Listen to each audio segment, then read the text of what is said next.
Baik, Assalamualaikum warahmatullahi wabarakatuh. Waalaikumsalam Waalaikumsalam warahmatullahi warahmatullahi wabarakatuh. wabarakatuh. Selamat pagi, Bu Dian, Pak Vivi. Selamat pagi, Pak. Selamat pagi. Semoga tetap sehat semuanya tanpa Sehat. kendala apapun. Walaupun ini kondisi pandemi, kita semuanya tetap melaksanakan tugas-tugas kita semuanya sebagai pendidik. Dan salah satu yang kita lakukan adalah terus melakukan pengembangan proses pembelajaran. Untuk mengawali ini, mari kita buka dulu bersama dengan bacaan basmalah bersama-sama. Bismillahirrahmanirrahim. Menindaklanjuti dari pertemuan kita yang kemarin, bahwa kita sudah melakukan 2 tahap, yaitu pra-observasi, kita sudah dialog ngobrol-ngobrol. Kemudian yang kedua, kita juga sudah melakukan pengamatan di dalam ruang kelas di Panjenengan semuanya. Nah, hari ini kita akan melakukan yang namanya refleksi, Bapak Ibu ya, refleksi ataupun evaluasi bersama terkait dengan pelaksanaan pembelajaran yang telah Bapak Ibu lakukan selama di dalam ruang kelas. Nah, jadi sebagaimana yang kita pahami bahwa tujuan dari supervisi itu adalah untuk memberikan layanan agar Bapak Ibu semuanya di dalam pelaksanaan pembelajaran itu baik dari perencanaan, pelaksanaan, maupun evaluasinya mengalami perbaikan. Dari sisi profesionalisme dan dari sisi pengembangan pedagogik. Nah, secara umum Bapak Ibu sudah melakukan pekerjaan dengan baik. Jadi ini memang sengaja kami barengkan dari teknik supervisi ini kan memang boleh digabungkan untuk menghemat waktu dan karena memang masalahnya sama. Dan menurut saya relatif ditemukan masalah yang sama. Secara umum Bapak Ibu, panjenengan berdua di dalam mengajar menurut saya sudah baik. Artinya sudah dilakukan persiapan materinya dengan baik. Jadi sudah diberikan media yaitu dibuatkan PowerPoint, dijelaskan dan sudah disampaikan secara runut. Ini catatan positif yang menurut pengamatan saya. Kemudian sudah dijelaskan pula di awal tentang target-target yang ingin dilakukan di dalam tujuan pembelajaran yang sudah dilakukan. Kemudian penggunaan waktu juga sudah cukup baik, cukup efektif yang panjenengan laksanakan. Namun ada beberapa hal Bapak Ibu yang perlu kami konfirmasi kepada panjenengan. Jadi memang di saat pandemi ini kan di samping kita menyampaikan materi itu dari aspek kecerdasan ataupun materi muatan materinya.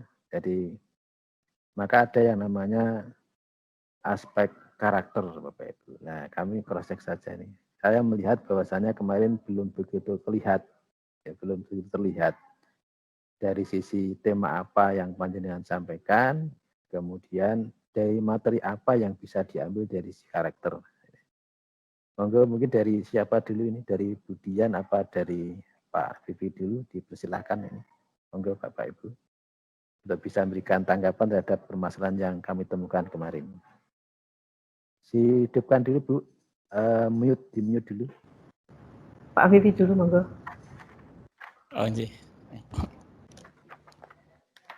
Nggih, baik. Terima kasih atas koreksinya terhadap kemarin pembelajaran yang sudah kita lakukan. Barangkali memang salah satu kendala kita adalah ketika kita pembelajaran jarak jauh, memang sisi karakternya itu memang sedikit berbeda ketika kita bertatap muka begitu. Meskipun demikian, memang kita sudah berusaha. Jadi begitu kemarin salah satunya yang justru saya secara pribadi pengen anak-anak lihat adalah yang pertama masalah kedisiplinan. Artinya bagaimana anak-anak nanti tepat waktu dalam mengumpulkan tugas, tepat waktu dalam mengikuti VCON dan seterusnya. Kemudian aspek-aspek yang lain selain kedisiplinan, barangkali juga aspek kemandirian anak ini ya. Jadi nanti anak-anak kita berikan penugasan, mereka harus mengerjakan sendiri seharusnya. Kemudian juga aspek kerja keras ini yang kita kejar. Di samping satu lagi aspek barangkali yang juga butuh pengamatan, tapi nanti juga agak sulit sebenarnya adalah aspek religius. Sehingga barangkali memang kesannya ketika kita pembelajaran jarak jauh ya kita agak sulit mengukur aspek karena aspek untuk sikap karena memang kita nggak bisa mengecek secara langsung begitu. Tapi ya tadi memang sudah kita usahakan seoptimal mungkin barangkali yang tadi yang kita sampaikan. Saya lebih ngejar ke bagaimana ngukur kedisiplinan anak dengan waktunya anak ini mengerjakan tugas apakah tepat waktu ataukah terlambat. Anak mengikuti Vikon ini nanti juga apakah tepat waktu atau terlambat. Ini adalah salah satu barangkali ukuran yang saya pakai. Nah, barangkali itu dulu yang bisa yang tentang aspek, barang nanti Budian bisa menambahkan yang lain. Ini yang bisa kita lihat. Monggo Budian. Dari Pak Vivi berarti ada 3 aspek ya. Karakternya adalah kedisiplinan, kerja keras dan religius. Ya. Mungkin Bu Dian mau menambahkan Bu, terkait dengan karakter ini. Iya Pak, terima kasih atas waktunya. Terima kasih Pak juga atas koreksinya. Barangkali saya sedikit menambahkan, pada kegiatan PJJ ini sebetulnya saya juga menekankan tanggung jawab siswa Pak. Di samping kemandirian, kerja keras, kreativitas, kejujuran, religius juga saya tekankan Pak. Karena pada WA, pada kemarin Vikon WA dari beberapa waktu yang lalu itu sudah saya tekankan, sudah sholat belum, seperti itu Pak. Kemudian berdoa dulu gitu. Kemudian di samping kedisiplinan dalam mengumpulkan tugas-tugas, juga kemandirian juga saya tekankan karena apa? Ada pertama kali dulu siswa itu mengumpulkan video itu, satu video itu dipakai untuk beberapa anak. Karena mulai sekarang saya mensiasati mereka harus menampakkan wajah mereka supaya mereka mandiri bekerja dengan keadaan yang ada di rumah mereka sendiri gitu Pak.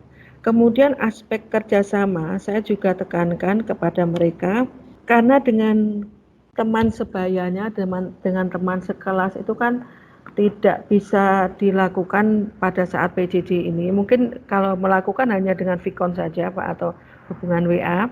Nah ini untuk praktek, ini saya tekankan anak-anak silahkan kalian melibatkan orang tua atau kakak atau adik dalam memegangi alat-alat pembelajaran kalian. Misalnya kalian talinya dipegang oleh ibu kalian kan nggak apa-apa, saya bilang gitu.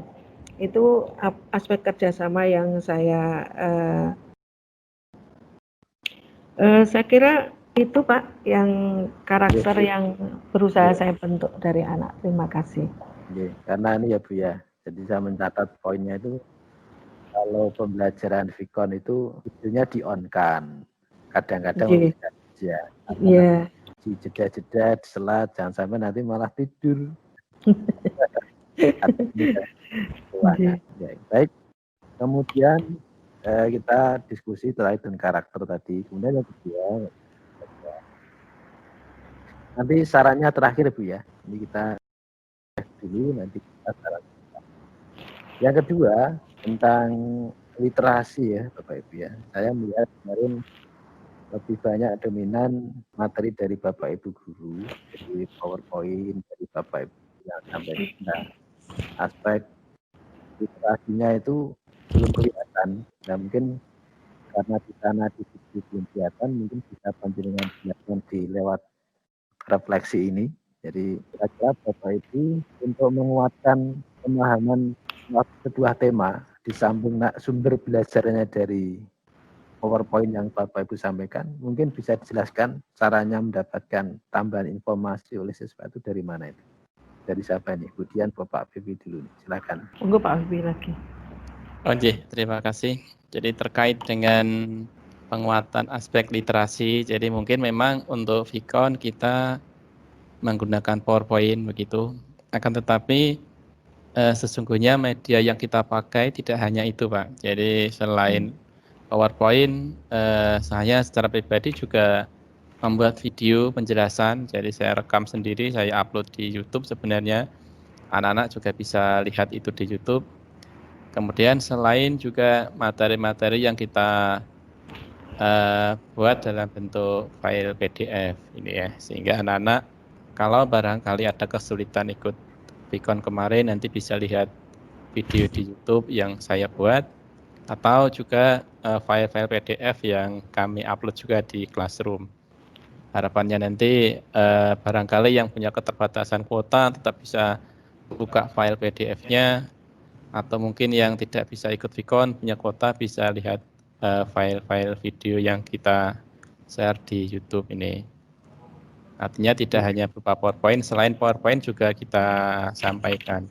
Ini aspek literasi yang memang kita pakai. Monggo barangkali Budian punya aspek yang lainnya bisa kita nanti juga tambahkan, kita ikuti juga. Monggo Budian, silakan Budian. Nggih, Pak, matur suwun. Kalau saya dalam kemarin Vicon itu memang menggunakan PowerPoint, tapi tidak ada pembelajaran yang lain. Siswa itu saya sudah berikan video juga yang saya ambil dari YouTube, video pembelajaran. Kemudian mereka membuat video juga dari membuat video pembelajaran. Kemudian saya upload juga materi bahan ajar. Kemudian baru kemarin saya upload buku panduan yang meskipun untuk TKJ dan multimedia khusus itu tidak ada buku panduan untuk siswa atau untuk guru, tidak ada. Seperti itu, Pak. Jadi catatannya nanti untuk Bu Dian, untuk kompetensi itu tidak ada ya. Nanti kita carikan Bu. Ada, insya Allah ada Bu. Kita carikan. Kemarin sudah ada rekaman yang komunikasi dengan rekan pengajar. Nah, ini saran saya itu. Pak. Kemudian terkait dengan penjelasan untuk memperlihatkan bahwa panjenengan sudah menyampaikan materi pendahulu ya, mungkin bisa disampaikan di situ bahwa silahkan ya, anak-anak kita yang kemarin mungkin diekspor bahasanya diekspor, kita curah pendapat, menyampaikan pendapat ya, ini yang kemarin belum kelihatan gitu nggih. Nah, apa-apa nanti besok bisa diperbaiki. Kemudian jadi sarannya sudah langsung Bu yang kedua ya. Sarannya termasuk memanfaatkan media internet, memanfaatkan media perpus ya, anak-anak nanti bukan sudah mulai perpus digital juga sudah mulai di gitu. Kemudian selanjutnya Bapak Ibu kita lanjutkan lagi, nanti kita persingkat lagi aja, yaitu tentang kita kan sekarang sedang menyiapkan generasi ke depan itu kan harus pembelajaran yang 4P itu ya. Kalau tadi Budian sudah diajari kolaborasi sudah tadi. Ya. Kemudian ada misalnya critical thinking. Kemudian apalagi 4C itu ya. Kreativitas, communication. Kreativitas 4C itu. Nah, mungkin bisa ditambahkan di samping tadi kolaborasi, kemudian apalagi yang sudah dilakukan terkait dengan critical thinking, komunikasi, gitu ya. Kemarin kan kelihatannya kemauan anak untuk bertanya masih kurang itu, Bu ya. Gimana itu? Pak Bibi juga silakan. Nanti gantian Budian dulu. Untuk kreativitas ini saya galinya dari ini Pak. saya memberikan petunjuk praktek. Ya, saya memberikan petunjuk praktek, kemudian mereka menggali bagaimana supaya petunjuk praktek itu bisa dilakukan dengan baik di rumah.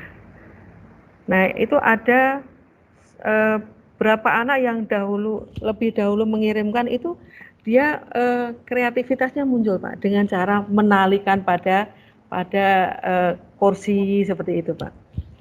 Itu kreativitas yang saya munculkan. Kemudian komunikasi yang saya bangun itu, kalau mereka ada kesulitan, itu saya ajak bertanya dengan teman-temannya atau bertanya dengan saya secara langsung dengan media WA Pak. Jadi WA. Kemudian kalau critical thinking-nya itu anak-anak ada yang kadang-kadang, Bu, ini enggak seperti ini, Bu, gitu. Jadi membenarkan ya, Iya, mengingatkan. Pak. Ya, mengingatkan. Berarti kan anak-anak juga berpikir, Pak, bahwa itu kalau seperti ini gimana, Bu? Kalau seperti ini gimana? Itu saya kira bisa masuk ke critical thinking ya, Pak nih. Iya, bisa. Kritis.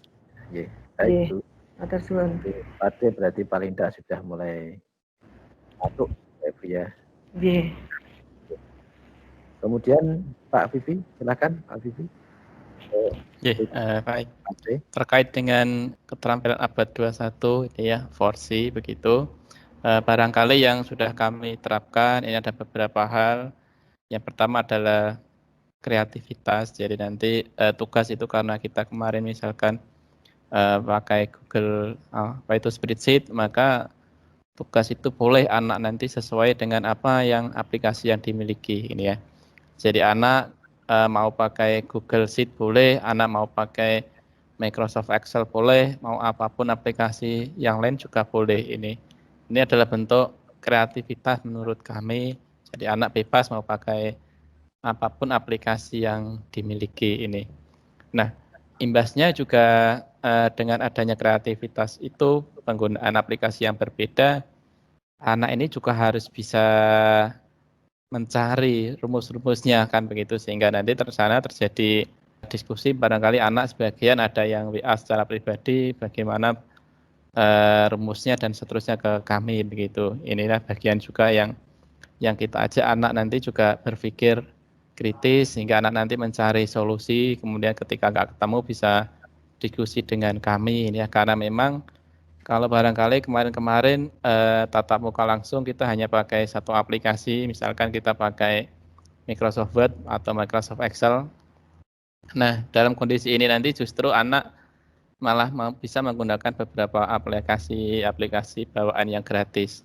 Seperti di Google ada Google Docs sama dengan Microsoft Word, di Google ada Google Sheet sama dengan Microsoft Excel yang barangkali sedikit berbeda rumusnya. Nah, ini nanti malah justru menantang anak nanti bagaimana berkreatif, anak nanti bagaimana berpikir kritis menyelesaikan soal, kemudian bagaimana nanti anak juga bisa berkomunikasi ketika ada kesulitan, biasanya nanti anak-anak nanti WA ke saya atau tanya di grup begitu.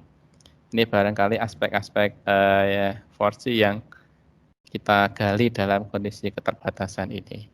Oke, terima kasih. Matur nuwun Pak Vivi dan Bu Dian. Kita sekarang masuk sesi yang terakhir Pak, yang perlu kami cross check ya, yang terakhir saja, jadi sudah cukup banyak tadi tentang evaluasi.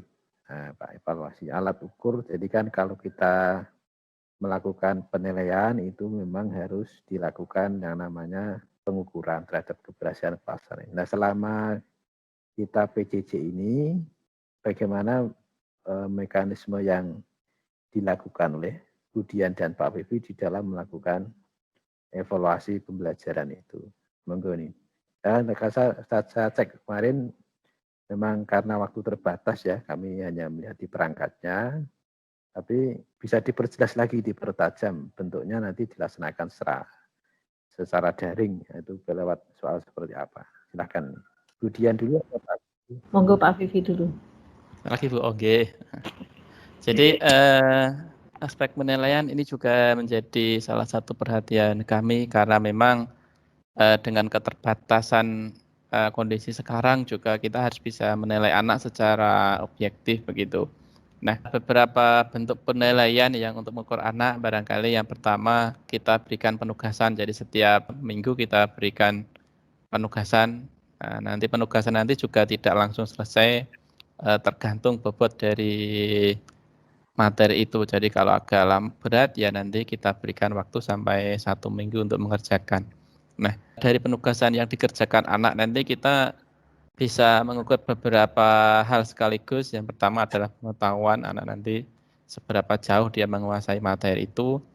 Kemudian aspek keterampilan ini juga bisa kita ukur. Jadi kalau kemarin penugasannya misalkan anak membuat nilai misalkan pakai Excel, pakai spreadsheet, maka kita bisa mengukur, oh ternyata anak sudah mampu menggunakan rumus dan seterusnya. Kemudian sekaligus kita juga bisa mengukur dari sikap anak. Jadi kedisiplinannya butuh berapa lama mereka mengerjakan, butuh terlambat atau tidak mengerjakan. Ini beberapa aspek yang memang dalam satu kali penugasan bisa kita ukur. Di samping juga selain penugasan itu juga kita juga berikan ulangan, semacam ulangan harian secara online menggunakan aplikasi, bisa pakai Google Form kemarin dan semacam itu. Artinya pengetahuan itu kita coba ukur semua semampu kita ini ya. Jadi pengetahuan kita lewat penugasan dari materi yang kita sampaikan, nanti bentuknya anak mengerjakan dalam bentuk file, atau kalau enggak ya anak nanti mengerjakan, misalkan kita minta anak membuat mind map, itu anak harus membuat di kertas, nanti difoto, di-upload ini ya. Kemudian kalau tugas yang lain bisa juga nanti misalkan untuk Word atau Excel, anak nanti langsung mengerjakan secara online. Ini artinya anak-anak untuk penilaian saya rasa tidak ada masalah bagi kami secara pribadi, meskipun dengan keterbatasan itu kita bisa ukur semua aspek, baik pengetahuan, keterampilan maupun aspek sikap. Ini ya, cuma nanti ya tadi mungkin waktunya tidak bisa langsung, artinya kita berikan jeda selama mungkin beberapa hari, kira-kira nanti anak bisa menyelesaikan soal semua, ini baru kita simpulkan hasilnya. Ini yang kami lakukan, barangkali Budian juga punya strategi lain yang nanti juga bisa kami tiru. Monggo Budian. Silakan Budian. Ya Pak, Matursun. Seperti Pak Vivi juga, saya melakukan penilaian terhadap penugasan siswa, di mana pertama kali saya tayangkan video tentang pembelajaran, kemudian anak-anak mendengarkan video itu dan meringkas, gitu Pak. Mendengarkan karena dalam pikiran saya bahwa kalau dia melihat video kan berarti mata melihat, otak berpikir, tangan menulis, sehingga saya berharap dia akan mendapatkan lebih banyak yang mengendap, gitu Pak. Kemudian di foto, ditulis di buku tulis, difoto, diupload di Google Classroom. Kemudian saya juga memberikan ulangan harian. Ulangan harian itu saya masukkan dalam Google Form. Kemudian saya juga memberikan mereka tugas membuat PPT. Membuat PPT dari materi yang saya berikan. Ternyata ada beberapa anak yang ikut menyesuaikan dengan materi yang saya buat, tetapi beberapa anak yang lain mungkin download ataupun bagaimana. Yang jelas PPT itu semua mereka hadirkan dalam Google Classroom saya dan dikumpulkan. Terus kemudian untuk pengukuran nilai tugas itu saya buat rubrik Pak. Jadi saya buat rubrik bagaimana mereka supaya dapat nilai A, B, C, itu rubriknya saya buat tersendiri dengan catatan-catatan saya pada saat saya menilai seperti itu Pak.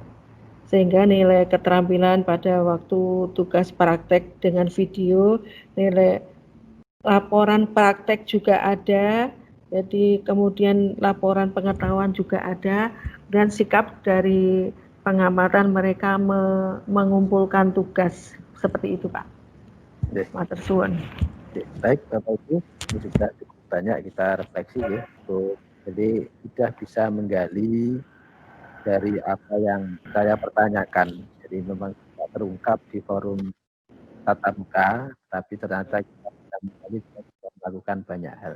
Hanya ada saran Bapak Ibu ya yang saya perlu sampaikan ini ya. Karena memang kita pahami bersama bahwa SMK ini sering kita komunikasi dengan industri itu bahwa yang paling dominan adalah karakter Bapak Ibu. Sehingga saran saya Budian dan Pak Vivi tadi bahwa sudah banyak karakter yang proses yang sebenarnya itu adalah bagian dari penanam karakter. Tetapi perlu divisualisasikan Pak Bapak Ibu ya. Divisualisasikan itu maksudnya, nah kamu lakukan aktivitas ini adalah tujuannya agar kamu menjadi orang yang disiplin, ya gitu, misalnya gitu ya. Diperbakan Bu.